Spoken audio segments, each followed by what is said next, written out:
Hello everyone, Amadorn here, and welcome to the Tangled Crossroads podcast. I have another guest with me today. She played Kai in our Land of Soren campaign that wrapped up here in October. Go ahead and introduce yourself. Alright, hi everyone, I'm Bree. As Am said, I played Kai, but I've been playing D&D, I would say 90% of my life at this point. So about when did you start? My dad got me started playing D&D when I was about 5 years old. It wasn't complete campaigns or anything like that. He just kind of introduced me to basics and everything like that. And my sister was around the same age when she got started. So my sister and I have been playing forever, it feels like. So did you start collecting dice at that point? No. Because I know you, as part of our group, you probably have one of the largest collections of dice. I think I do actually have the largest collection of dice in our group. And I don't even want to think about how much money I have spent on dice over the last several years. But it's just something that I enjoy. I make palettes for my characters, and as you've seen it, you've played at the table with me several times now, that I will rotate dice if they start rolling badly in each session. So I've kind of gotten into, I think you saw it with Theo, I kind of got into theming dice a little bit with him. I'm nowhere near on that scale though. I know. No, I have, your collection's growing. It is, but the collection that I have is absolutely insane. And I didn't start that until, I don't think it was like 5 years ago, maybe? 6 years ago. I do have 2 new sets coming. They're liquid core dice. Yeah, you were telling me about those. It's so interesting how everything... I didn't even start really collecting dice until a friend of ours had started collecting dice. And then I just kind of exploded in my collection, and now I'm rubbing off on everyone else. So you started playing D&D about when you were 5, you said. Mm-hmm. Do you remember which version of D&D it was? I mean, that probably would have been about the AD&D time frame. My dad... Maybe 2nd edition? Yeah, my dad kind of ran a mixed version of AD&D and 2nd, but I learned how... At that time, I learned a kid-friendly version of THAC0 and everything else, and... I remember the days of THAC0. I don't miss it, but... At the same point, all that math definitely helped, especially as I was going through elementary school, because I far exceeded my peers for quite a bit because I was doing complicated math problems at home for fun. Right. Playing D&D. Yeah, exactly. Gotta figure out the dice rolls. I struggled with THAC0 quite a bit, but I had a pretty good DM, so we kind of worked through it. But like you, we played a mix of... I don't think you could really call it any one particular edition. Mm-hmm. You know, we played the old Beckme set. We played AD&D, and then when 2nd edition came out, we kind of started mixing that in. So I think I've played every version of D&D to some extent. I think I have too. I really fell off playing D&D for a while in middle school and high school. I would still play with my dad on occasional weekends and family friends and stuff, but I got so involved in sports and band and theater and everything else that I just kind of, my time was sucked elsewhere. Mm-hmm. I really didn't pick it back up until late high school, early college. All right. Besides D&D, have you played any other RPGs? Pathfinder, yes. You ran Savage Worlds for us a long time ago. That was really fun. I'm in the Tales of the Loop campaign as well, if people have seen that. But it's just one of those things that... RPGs are kind of my bread and butter at this point. Both in person and then video game style as well. Right. Of course, we've both probably played Baldur's Gate 3. Oh, yes. Hours. And I played the original 2 Baldur's Gate games on the PlayStation 2 and absolutely loved those games. Yeah. So I remember way back in the day when SSI put out the old gold box like Pull It Right In sets, and just the amount of hours that I've put into those, all the way up to like Curse of the Azure Bonds and stuff like that. It was crazy what we did back in those days. There's been so much with pop culture that people, I don't think, realize has been influenced by games like D&D. Right. Yep. So let's talk about Kai a little bit. Okay. Kai was a member of the Sigil 6 during the Land of Soren campaign. Tell us a little bit about Kai. Oh my gosh.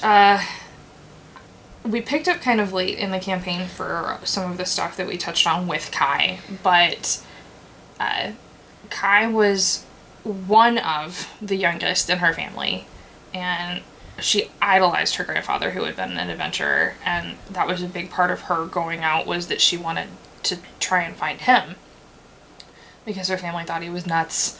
Why would you want to leave?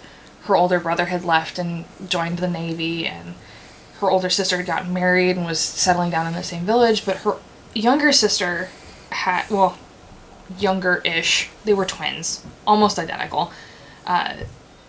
Her twin and her had gone out collecting potion ingredients for their mother, who ran an apothecary, and had her leg attacked and part of it eaten by an alligator that Kai then beat up.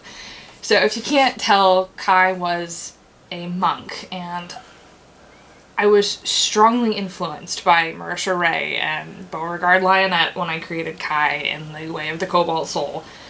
But I took my own heavy spin on it, and she was so fierce for her family and for her friends that she was willing to lay down her life repeatedly to save her friends. And while Kai never actually died in campaign, she came close a lot. Yeah. It's hard to deny how much influence Critical Role has had on the current almost golden age of RPGs that have come out. I did just recently pick up the Candela Obscura RPG book, the core book. Cool. So I'm kind of reading through it. But is there any other characters that you've played in the past that have had influence from either fantasy novels or movies or... Sort of. So I had a character that I had ran for the first Thursday campaign that we ran before we did Land of Soren, and at first she was influenced by Lady Vexalia of the first campaign from Critical Role, because it was my first time playing a ranger, and I thought, you know what, I like Laura Bailey, I'm going to follow part of her lead with this. But it quickly shifted into what I would describe more of, like, Aragon influence with what she had become, because Colin, my DM at that time as well, we had discussed and we had decided that we would make her into a Dragon Rider, which was a third-party subclass, or class and subclass, that we had found in a book that we thought was pretty balanced, and it worked with the campaign really well, and it worked with her story, because it was a world where the dragons had vanished. So have you ever read the Dragon Riders of Pern series by Anne McCaffrey? I think so. It would have been a really, really long time ago, and I can't really remember it, but I've heard from other people who are more versed in Pern that she was very similar to some of what had happened within Pern. But it was such a fun campaign, and once the episode comes out, if it ever comes out, or whatever happens with it, the episode where we meet the NPC that was in the previous campaign that saved us from the party wipe. Oh, yeah. That is way down the line.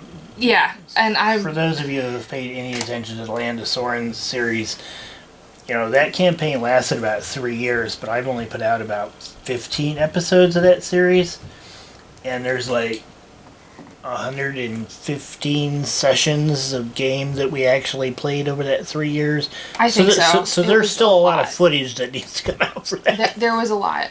But that NPC was actually someone who was introduced in the previous Thursday campaign, and the tie-in with that was fantastic for those of us who played in that previous campaign, and that's why you saw the three of us freak out, and we were thrilled, because we're like, oh, And then when one of the characters from the previous campaign came back, it was such a cool moment.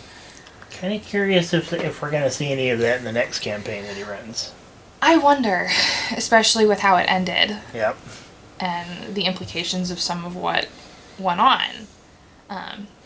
It also depends on if he's going to have this next campaign run concurrent, later down the line, earlier in the line. We won't know until we have that session 0. Yep, which is, I think, next week?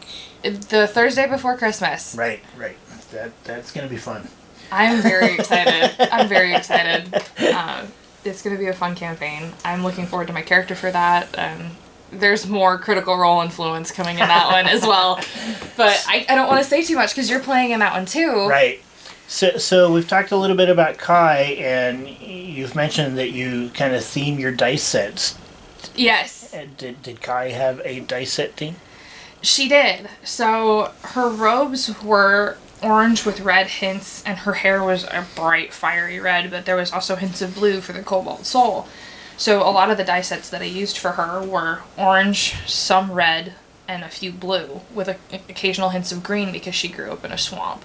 Nice. So it was really fun. This next character I've got, it's a lot of dark reds and blacks and interesting, and some deep purples. So I'm very excited. So you're also going to be playing in a campaign that I'm going to be running. That's going to be running basically side by side with the Thursday game that's going to be starting up that I'm playing in. I know what you're playing. Without getting too much into spoilers for folks, would you like to introduce that character at all? Sure. I'm going to have to be very, very careful about how I do this because I'm sure that some of the other players are going to listen, and I don't want to reveal too much, but I had a lot of fun creating her based on a lot of the old Celtic mythology when it regards to Fae and the things that could imply, as well as I took inspiration with that one from music that I listened to, because I listened to a lot of Celtic Woman and Celtic Thunder, and I took a lot of inspiration for some of those events or different locations and things from those songs. So I was very excited to be able to bring that into... Interesting. Without getting into spoilers too much... You've read the backstory. Have you watched any of the Outlander TV series? I have not. It's on my to-be-watched list, to be fair, but there's a lot of things that I'm also trying to catch up on. I will tell you that from what I know of your backstory, there is definitely some hints there that you might be able to pull from. Cool. So I'll move that closer to the top. Yeah, I recently started something else that is going to be taking up a lot of my time, but I'll try and watch that in between the episodes as like a palate cleanser because I'm really late to the party, but I started watching Attack on Titan, so... Okay. Yeah. Okay. But I don't do gore very well, so I'm going to need something to kind of go in between that as a palate cleanser, so I'll add Outlander to that. So, what were some of the experiences from the last campaign that you enjoyed? Oh my gosh. I know you had Colin on last, and we're talking to him about some of those moments, and one of my favorite moments was the reveal of the phone call and the chaos that ensued. That was just such a fun moment. The fact that it worked. And then we couldn't stop ribbing on you because yet again, when you spoke to her again, you didn't ask her name. Right? Yeah, we talked about it in the last episode. It was like the third time that we met Kenora when I finally remembered, hey, what's your name? Yeah, and that's when all of us were together. Right. And we were there like, dude, ask. It just didn't seem to be important the first couple of times, I guess. That's one of the first things you always ask. Especially in a realm of magic where you can use that magic to then reach somebody. That was hilarious. Oh my gosh, it was such a moment. That I didn't ask her name both times. Both of the first 2 times that I talked to her. I think one of my other top moments, though, in that campaign was the moment with Felzar where we didn't kill him. And we helped him. And then the reveal later on down the line that he knew who Kai's grandpa was. He had sought help from Kai's grandpa and his party and all of that it entailed. And it gave Kai closure with her grandfather and everything else. Felzar became quite an important ally to us. Very important. Very, very important. And that closure meant a lot to me personally, too, because I think it was just the year or year and a half prior, I had just lost my own grandfather. So having that extra closure was really, really nice.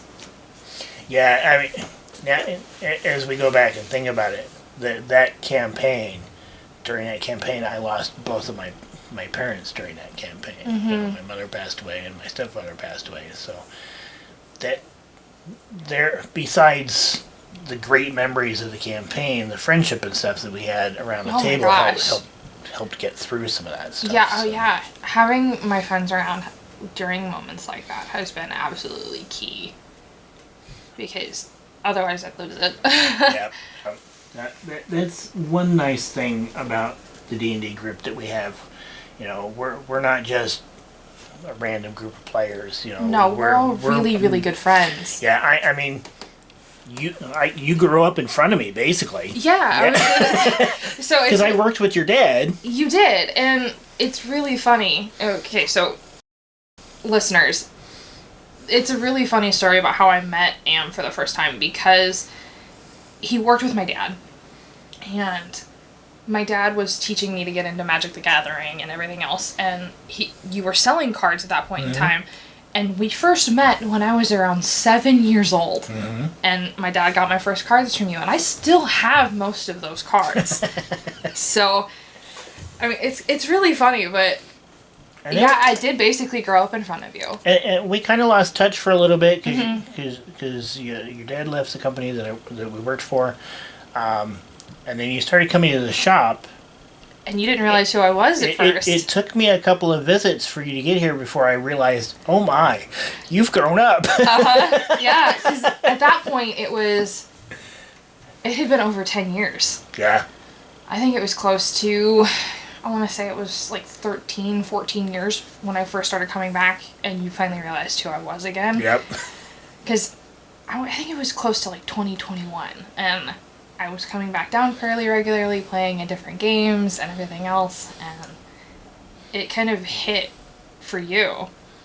Because I knew who you were, but I was waiting to see how long it would take, because I had changed a lot since I was a little girl, and it was just one of those things that once we realized and everything else, and then I brought my sister in, and we've been... I do seem to be one of the two older people in our group. I'm in my 50s and everybody else is in their 20s. Well, for the most part. Mid to late 20s to early 30s for the rest of us. But I mean, you've been a fixture as a friend for years, and then the other older player has basically become dubbed the quotates shop dad. Because him and his boys were down here all the time, and he watched a lot of the other players grow up and everything else, so... And those guys have grown up basically in this store as well. So. Exactly. So, in the next campaign that's going to be going on Thursday, we've talked a little about what you're playing in the campaign that I'm running. Again, without giving anything away, because I'll be a player as well. Have you decided what you're going to play in the next Thursday game? I have. So it'll be a first for you to sit at a table where I'm actually playing a guy. So I'll be playing a guy this time. And for the first time for me, I'm playing a warlock. Interesting. So it's going to be an interesting thing. I'm a cleric main, as you know. So it's going to be different for me to play something so different from what I'm used to playing, so... Well, I'll be honest, I thought Kai was a little bit outside of your normal, because you were playing a monk with Kai. Now, I am going to be playing a gemstone dragonborn. Mm-hmm. I don't want to reveal too much about my race either. Just know that I'm very human passing. I do know that there's another player who's going to be playing a dragonborn. I know, it's going to be interesting. Yeah. I'm very excited for it, I don't think we've decided as to whether or not we're going to have known each other beforehand or not. We'll probably decide that during the session 0, but it could be interesting. Well, and we're rotating players out for this next campaign a little bit, too. A little bit, yeah. We've got one person stepping away. And then another player coming in. Yep. But I'm very excited about it. I have the benefit of I've always got a seat at Colin's table, but that's for a myriad of reasons. One of which being personal relationships outside of the games. But it's just one of those things that when you have those seats at the table of having consistent players and people that you always feel comfortable having come back to your table, it's always really big.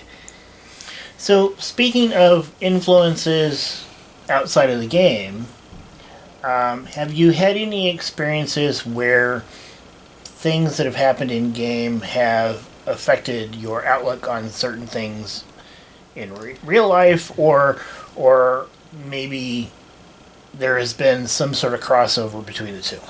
I have, actually. And it was a great step in player growth for me, because at a table that was run by a different one of our friends, I had been playing a Badgerfolk cleric, and the DM at that point had run several one-on-one sessions with all of the players of, you have this amount of time to make a decision. Save someone really important to you or save someone really important to the world at large.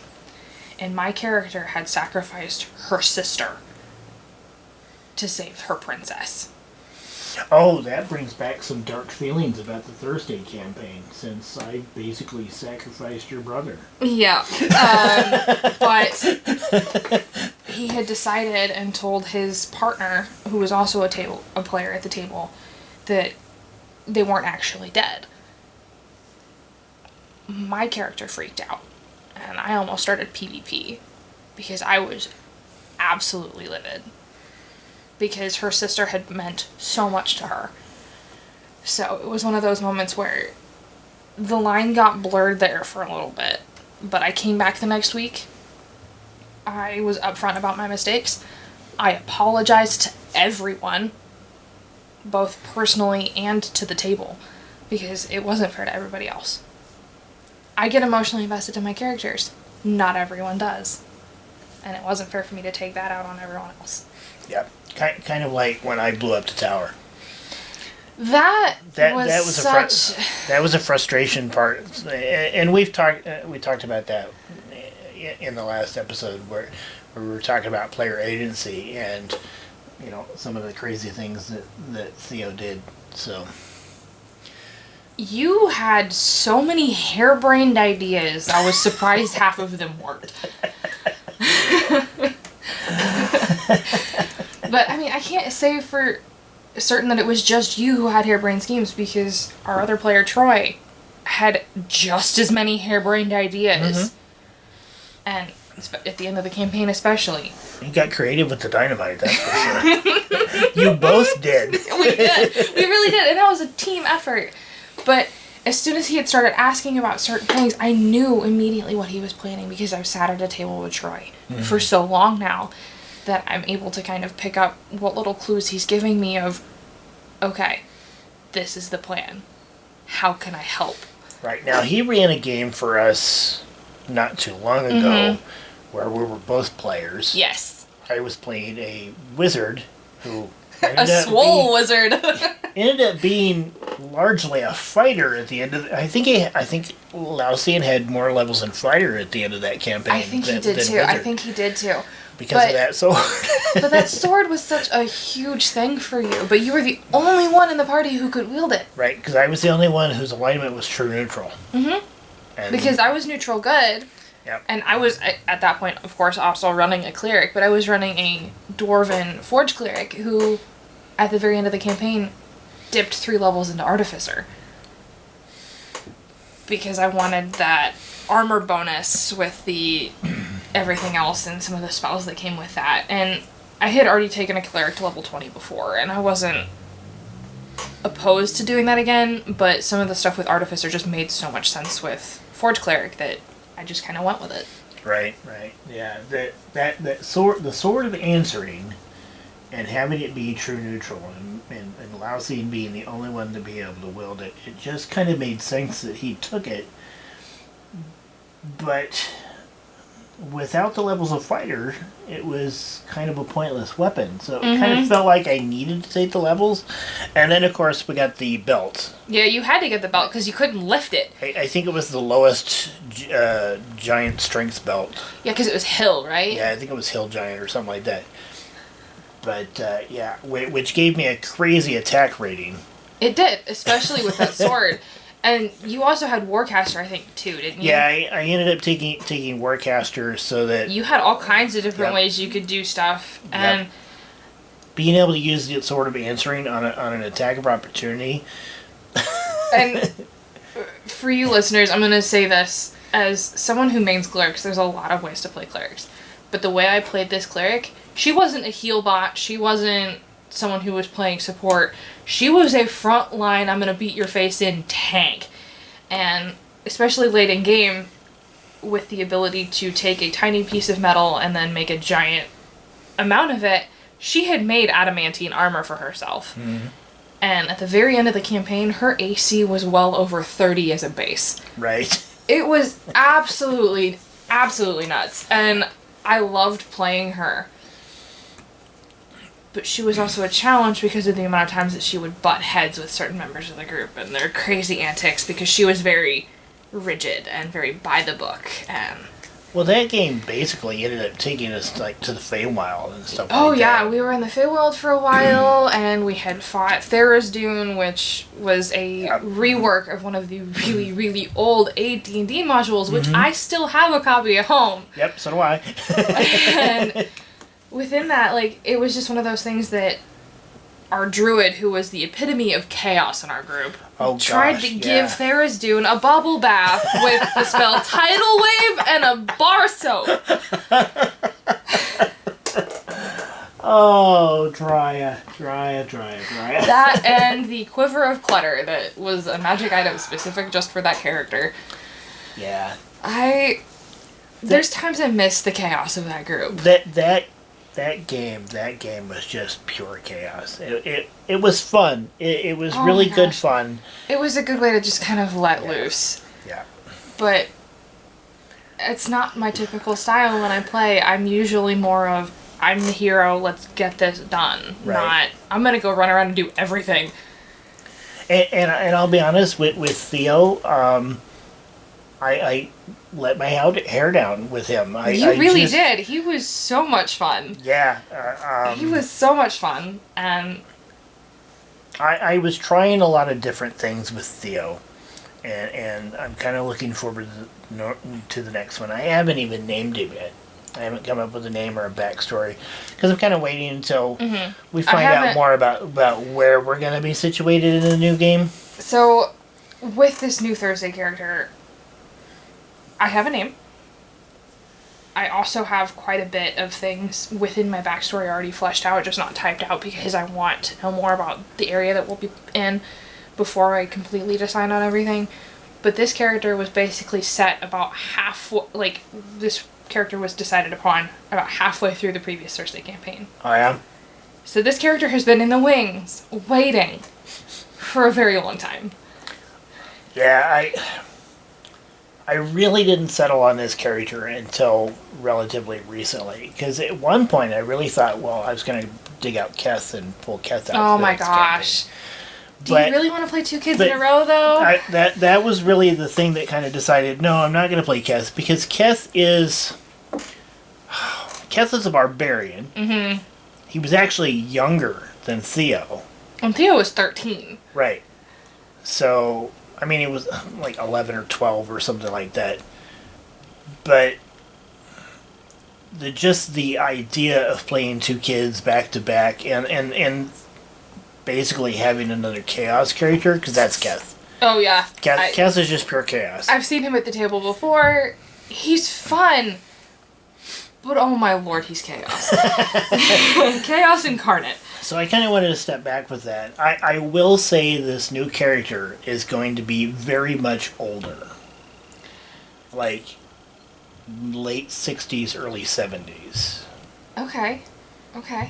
I haven't completely decided on an age for my new character yet, but he's going to be very fun. I'm really trying to expand my horizons on how I play characters and what kind of styles I have and what kind of things I can do, because I've been pretty set in how I play characters for several years now, so I'm really trying to expand that. And as you said, Kai was a step, and now I'm jumping in the deep end. Yep. So...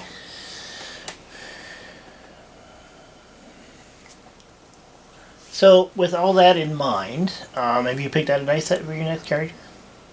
Several? Of course. Of course I have. I kind of mentioned it earlier, but...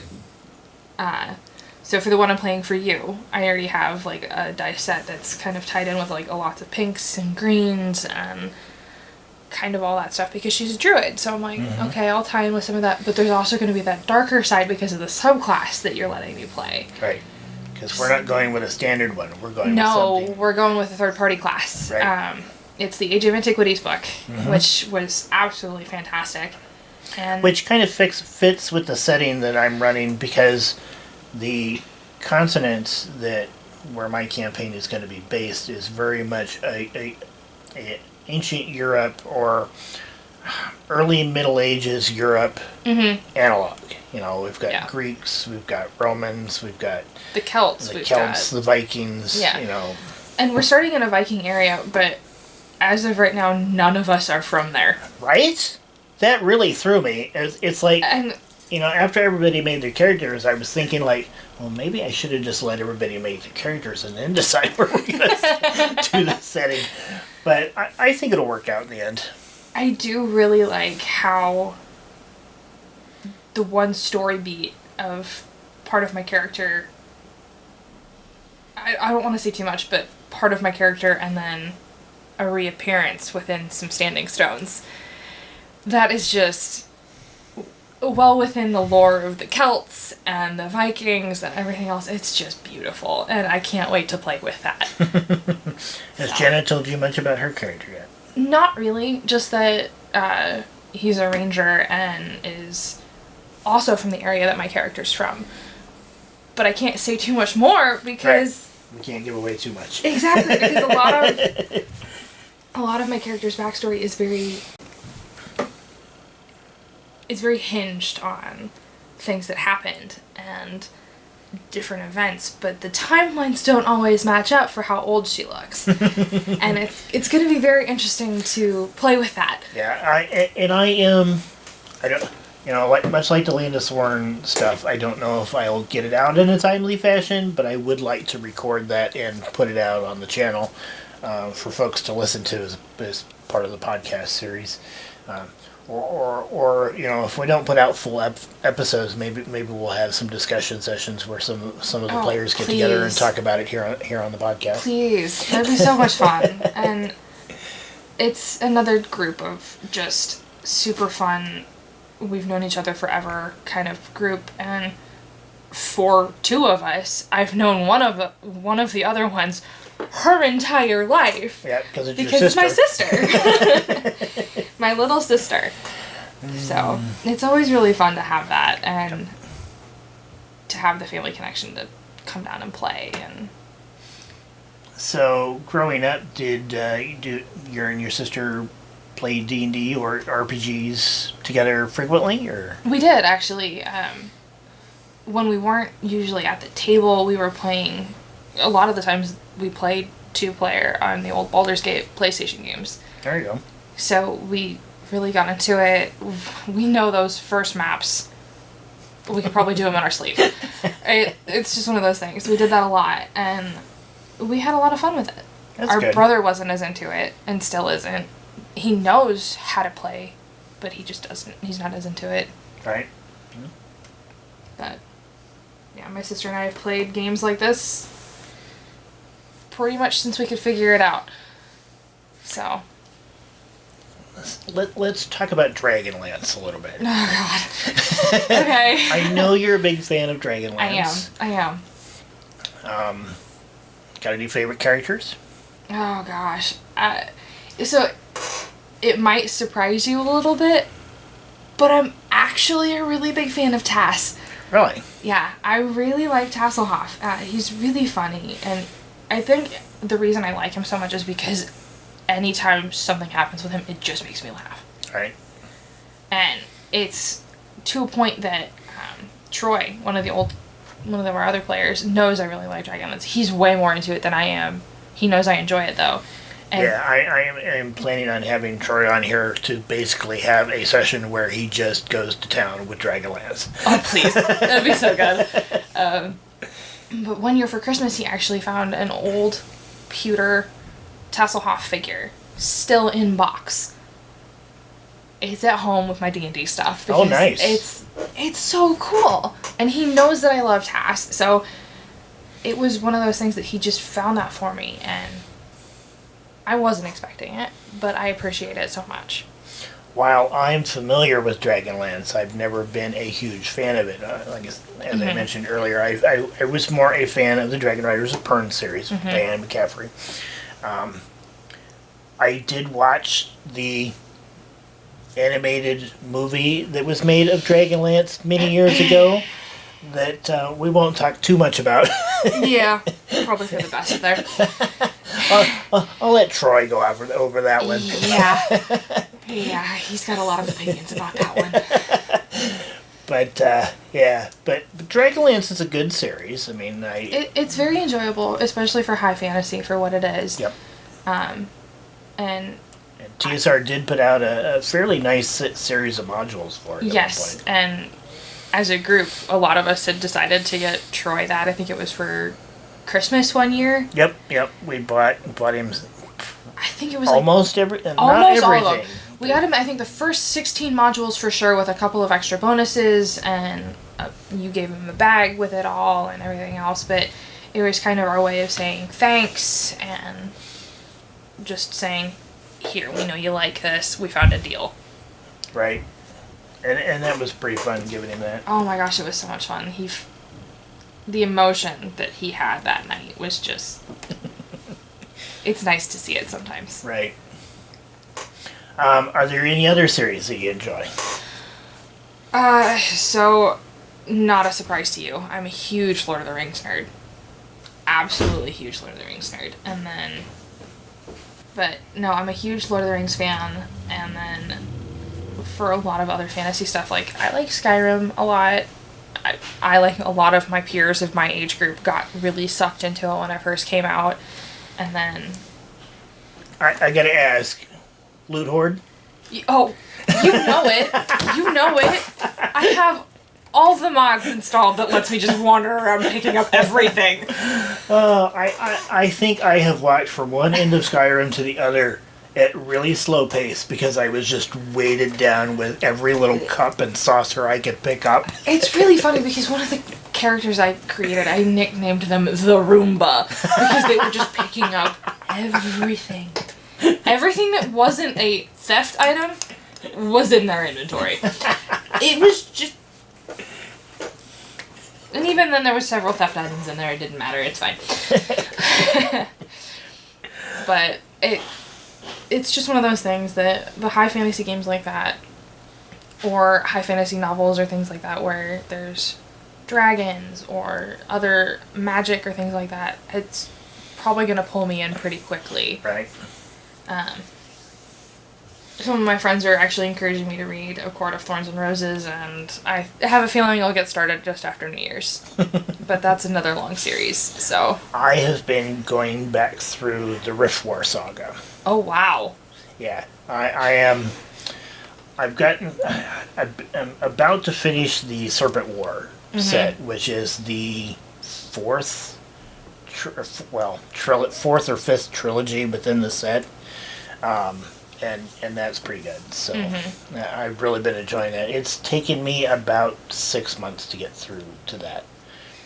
Well, and another thing about me, though, is I'm sure people have seen it through the episodes of Soren that are out and then Tales from the Loop, but I take really crazy good notes. And part of that is because I'm a lore junkie. But when I went to college, I also majored in history. So at this point, there's one other strong influence in my life for different fantasy so-called genres, but this one's more sci-fi. Stargate. Oh, yeah, yeah. I am a gate jumper. I'm not a Trekkie or a Star Wars fan so much as I am a gate jumper because Stargate has been my bread and butter since I think I was about 10. Freebie has an entire channel of nothing but Stargate. Yeah. One of the things I asked for Christmas was the entire series collection of Stargate. Oh, jeez. Yeah. Yeah. And I think I'm probably going to end up with it. So, I'm not angry. Okay, well, since you brought up Stargate, I have to ask, what is your opinion of Stargate Universe? It's okay as a standalone. If you try and include it in with the lore of everything else, it doesn't fit very well. No, it doesn't. And like I said, as a standalone, it's pretty good, but I'm a huge fan of SG-1, especially the fairly early seasons when Richard Dean Anderson is in there, and Amanda Tapping, and Christopher Judge.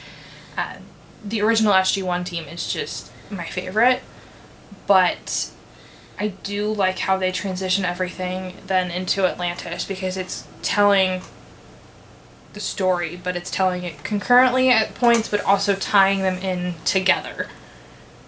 And they did that well. I did enjoy Atlantis pretty good. Of course, I feel like SG-1's my favorite of the Stargate universe. Of course, I'm a Trekkie. Yes, and it's like I have been watching Star Trek since it was in syndication in the late 70s and early 80s. Exactly. So, I mean, I grew up on Star Trek. And it's like I told you, I also just recently started watching Enterprise for the first time. Most of that had something to do with the fact of I really enjoy some of the actors, especially Archer. Mm-hmm. So, but I didn't first discover that actor until I watched him in NCIS New Orleans. Right. Well, my first experience with Scott Bakula was Quantum Leap. See, so it's different age ranges discover actors in different places, and then we go back and watch other things, or we continue and watch other things, and it's just one of those things. But I think he was the only real big established actor who was in Enterprise. Because, the others like Dominic Keaton, they were fairly unknown, at least to me. Yeah. Well, and I think that's been the general consensus, is that I do watch their podcast. They do the Shuttle Pod show. Where they bring in a whole bunch of, not just actors, but people behind the camera have been on there. They had Terry Metalis on there and stuff like that. So. Because for a lot of those shows, some of the unrecognized are the most important. Because I did technical theater in high school. I wasn't always recognized on stage by the rest of the cast or anything. But what I did was just as important, if not more, because I ran lights, I did curtains, I did set, I did all of it. But we wouldn't have a show without it. That's true. That's very true. So, you've done theater. Were you ever on the stage? Not for overt plays. I also did large group speech, so I was involved in things like choral reading and readers theater. Okay. And that was more my speed. It was a smaller, more contained. Have you seen any benefit of that background in D&D and in RPGs? Yes, I have. It's kind of developed into me really getting into character with method acting and things like that, or enunciation, because I myself, I know I get excited. I start to speak really fast, get really loud, but knowing how to control that and then still have diction so that people can understand what I'm saying. I've always felt like an improv class would be something that would be really beneficial to me, as a DM and as a player, finding, but I haven't been able to find one around here that doesn't require you to be like a student at college or something like that. So yeah, it's always really difficult, especially in small towns like we have, to find those kind of classes and those kind of experiences, which is why I'm extremely grateful that I had the opportunity in school. So we're gonna wrap up here pretty soon.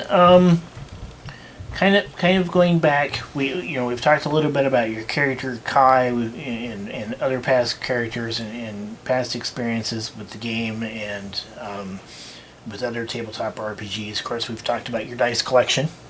It's absolutely insane, and the most expensive sets I have were gifts. So there's that. I will say that probably not as much money as you spent on dice. I have spent probably close to $500 or $600 on miniatures, custom miniatures from Hero Forge. Because like Redemption, I had 2 miniatures made for him, and he got used in half a dozen sessions, if that. And then Theo, I had. How many minis did you have for him? Like 5, 6? So I had the miniature with him in the captain's hat, and pretty much nothing else. Yay, Speedos. And then I had the mini of him in aquatic form, where he was, basically had the blue skin and the gills. And then I had 2 miniatures of his regular form because the first one got broke, so I had to replace it. And then you had Dragon Theo. Yeah. Then I have Dragon Theo, which is actually sitting over there on the shelf. That was actually a miniature that I got from a Kickstarter. Yeah. For MCDM, and then I kit bashed it to add the wings to it. And then I had a smaller dragon mini for him. I don't remember exactly where I got that mini from. I think it was just something I picked up at Amazon. But yeah, I had like 5 or 6 minis for him. But yeah, it's... Most of my minis, I get 1 at the beginning of the campaign, and then I make it last. If pieces break off, I use super glue, because I am cheap. When it comes to minis, not my dice. I wouldn't want to talk about how much it would cost to insure my dice collection if I had to. Yeah, you've got... Just off of a rough guesstimate, do you want to say how many sets you think you've got? As far as how many sets I think I have, when I last did the math, which was years ago, at that point I had close to 80 sets, and I know it's much more than that now. And I'm sure there's people out there who have much larger sets, but...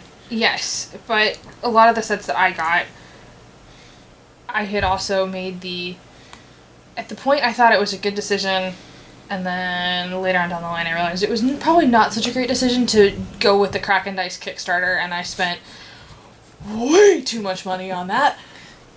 Now you've got little, basically, your storage trays that are like split up for all of your sets. So I used tackle boxes. Yep. And for all of the ones that I have from Kraken Dice, I got a label maker, and I labeled each set. That way I know exactly what's what. And a lot of the sets I have now are not even available for sale anymore. So if I tried to sell them to collectors, I'm sure I could get even more money. Do you have a set that is, like, very special to you? Yeah.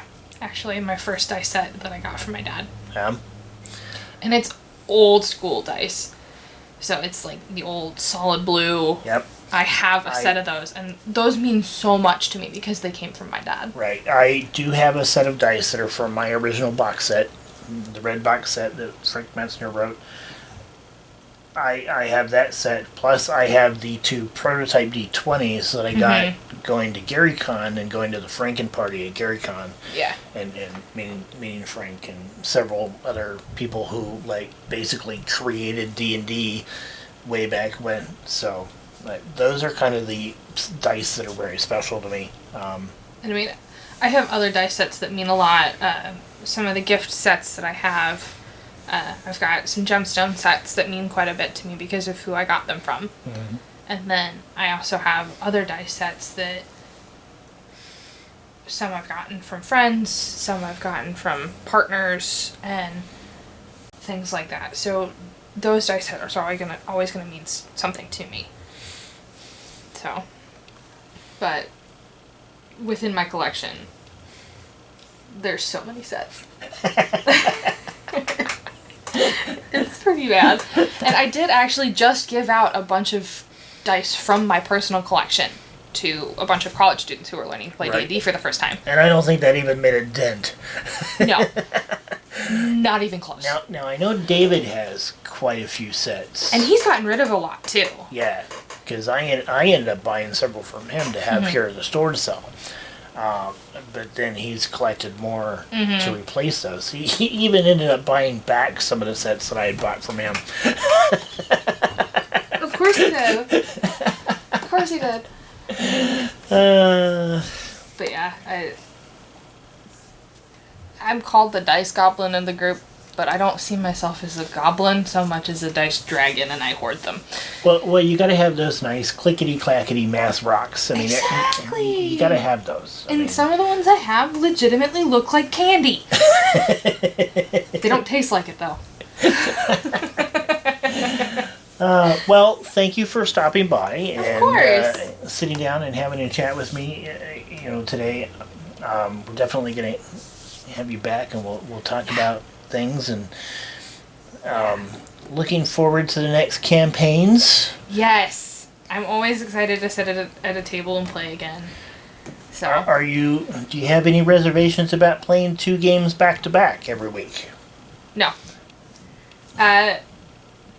There's a reason I take really good notes, and at one point I was in 3 campaigns every week. And I could keep them all straight because I made sure I took good notes. I will admit that I don't take my notes as good as you. I do try to take notes because of my short-term memory issues, but I think the group relies on your notes quite a bit. Yours and Jenna, because I think Jenna takes pretty good notes too. Yeah. So. Yeah, between myself and my sister, we take some really good notes. No, I filled up, in that 3-year campaign, I think I filled up most of that notebook. And that was a really thick notebook. Mm-hmm. And it was one of those really nice leather-bound ones, too. So that's going to stay in the collection and just kind of be looked upon as fond memories because that was such a fun campaign to play.